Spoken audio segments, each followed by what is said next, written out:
Hello guys, welcome to my channel. I hope you all are well. So today in this video we will discuss about how to prepare for CA Foundation with your class 12.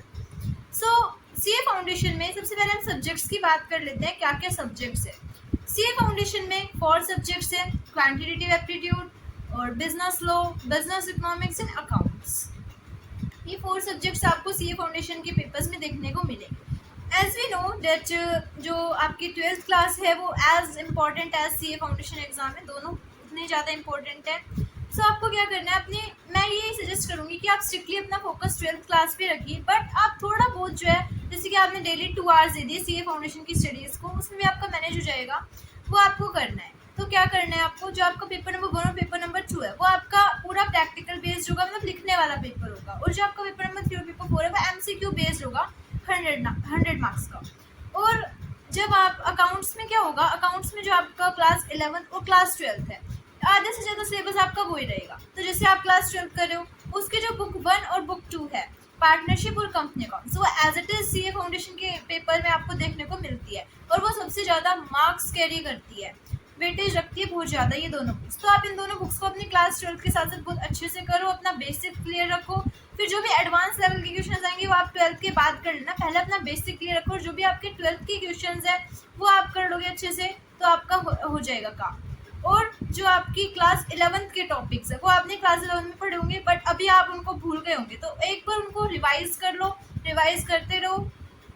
तो class 11th और 12th का जो syllabus है उसमें से आपके accounts के questions आएंगे, और वो आपकी मतलब ज़्यादातर प्रिपेयर हो जाएगा। एक दो चैप्टर्स हैं जो अलग रहेंगे उसमें CA फाउंडेशन के एग्जाम में, वो आप जैसे आपके पेपर्स जो है वो मार्च में होते हैं 12th के, उसमें आपको एक 1 मंथ मिलता है अप्रैल, और आपके जो CA फाउंडेशन के पेपर होते हैं वो कब होते हैं, मई में होते हैं। तो आप क्या करोगे, आपके पास 1 मंथ रहेगा अप्रैल, तो अप्रैल में आपको थोड़ा ज़्यादा पढ़ना पड़ेगा, थोड़ा ज़्यादा अपनी स्टडीज़ पे फोकस करना पड़ेगा, तो उसमें आप प्रिपेयर कर सकते हो जो भी एक्स्ट्रा टॉपिक्स बच गए वो। और बाकी अब 11th और 12th का ये करोगे, आपके पास ज़्यादा बर्डन भी नहीं आएगा, और आप कर भी लोगे इसको। ठीक है, डन, अकाउंट्स का पता चल गया। अब नेक्स्ट हम बात करते हैं बिजनेस लॉ। बिजनेस लॉ को क्या करना है, अगर आप मतलब आपको लग रहा है कि आप कंफर्टेबल हो, आप 12th के साथ साथ बिजनेस लॉ को पढ़ सकते हो। वैसे बिजनेस लॉ बिल्कुल डिफरेंट सब्जेक्ट होने वाला है इसमें, और इसी में बच्चों को सबसे ज़्यादा डाउट रहता है। तो इसमें आप क्या करोगे, इसमें आपको क्या करना है, बिजनेस लॉ अभी 12th के साथ, अगर मैं यही सजेस्ट करूँगी कि 12th के साथ बिजनेस लॉ को मत करो, रहने दो। आपके पास जो 1 मंथ बचेगा 12th करने के बाद, उसमें आप क्या करोगे, 1 मंथ जो बचेगा इसमें 5 to 6 आवर्स आप डेली, 5 to 6 आवर्स डेली आप लॉ पढ़ो, बिजनेस लॉ पढ़ो डेली। और जो बाकी टाइम आपका बच गया, जैसे एक दिन में आप 12 आवर्स भी पढ़ोगे, तो उसमें भी आपके पास 5 to 6 आवर्स आपने लॉ पढ़ ली, फिर भी 5 to 6 आवर्स काफ़ी टाइम है, जिसमें आप बाकी 3 सब्जेक्ट्स को मैनेज इजिली कर लोगे, क्योंकि अकाउंट्स तो आपने क्या करा, 11th 12th का ही आएगा एज इट इज़, ज़्यादा से ज़्यादा वो आप मैनेज कर लोगे। अगर आपके कंसेप्ट क्लियर है वो हो जाएंगे उसमें, और 1-2 चैप्टर लग रहेंगे उसमें आप वो मैनेज हो जाएगा। तो बिजनेस लॉ का मैं यही सजेस्ट करूँगी, बिकॉज फिर आपका जो 12th है उस पर भी आपको ज़्यादातर फोकस करना रहेगा। अब आ जाओ next, third book, quantitative aptitude. Quantitative aptitude में क्या होगा, क्वांटिटेटिव एप्टीट्यूड में आपके पास 3 चीज़ें आएगी, एक तो आपकी मैथ आएगी, रीजनिंग आएगी, और जो स्टैट्स है वो आएगी। रीजनिंग मुझे नहीं लगता किसी को रीजनिंग में दिक्कत आती होगी, रीजनिंग आपके 20 मार्क्स कैरी करती है, और रीजनिंग मतलब ईजी होती है। सो रीजनिंग की जो आप प्रैक्टिस करोगे उसके क्वेश्चंस प्रैक्टिस करना वो हो जाएंगी 12th के बाद। मैथ्स, अगर आप एक मैथ्स बैकग्राउंड के स्टूडेंट हो तो आपको ज़्यादा दिक्कत मैथ्स से वैसे भी नहीं आएगी। 9th 10th 11th 12th चारों की जो बेसिक क्वेश्चंस होते हैं मैथ्स के वो आते हैं। और जो स्टैट्स है, एक स्टैटिस्टिक्स आती है, वो आपने इकोनॉमिक्स में पढ़ी होगी।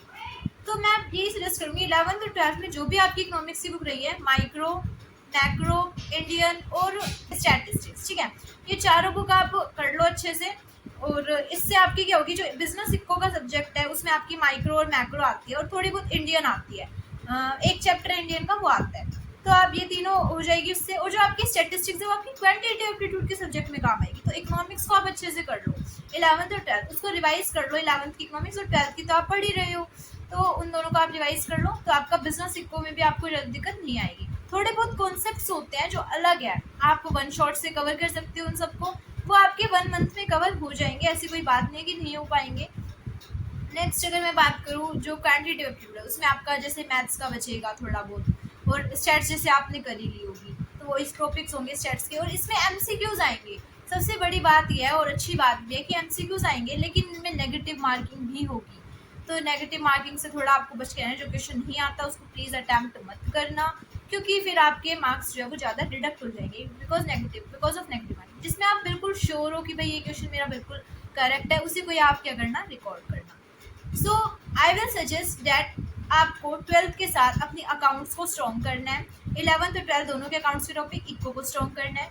और जो आपके बिजनेस सब्जेक्ट होता है 12th में, उससे आपका कोई लेना देना नहीं है, वो सीए फाउंडेशन में नहीं आता है बिजनेस सब्जेक्ट। अगर आप मैथ्स बैकग्राउंड से हो तो वेल एंड गुड है, बहुत अच्छी बात है। और अगर आप मैथ्स बैकग्राउंड से नहीं हो तो आपको वो बाद में ही प्रिपेयर करना पड़ेगा 1 मंथ में, ओके, अप्रैल के अंदर। आपको अप्रैल मंथ कंप्लीट मिलेगा, मई जो है वो हाफ मिलेगा।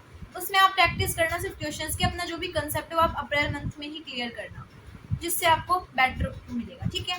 सो ये आप ऐसे अकाउंट्स प्रिपेयर कर सकते हो, इकोनॉमिक्स प्रिपेयर कर सकते हो। बिजनेस लोग को मैं यही सजेस्ट करूँगी कि जो 1 मंथ बचेगा उसमें आप 5 to 6 आवर्स डेली, एक भी दिन ऐसा नहीं होना चाहिए जिसमें आपने बिजनेस लो नहीं पढ़ी, बिकॉज वो माइंड से स्किप हो जाते हैं। उसमें बहुत सारे प्रोविजंस होते हैं, बहुत सारे सेक्शंस होते हैं जो आपको लर्न करने पड़ता है, उसमें बहुत ज़्यादा दिक्कत आती है। So guys, this was the strategy, I hope this is helpful for you. So अगर आपको वीडियो अच्छी लगी तो चैनल को लाइक करो, सब्सक्राइब करो ऐसी और वीडियो के लिए। And that's all for today, I will see in the next video, bye bye.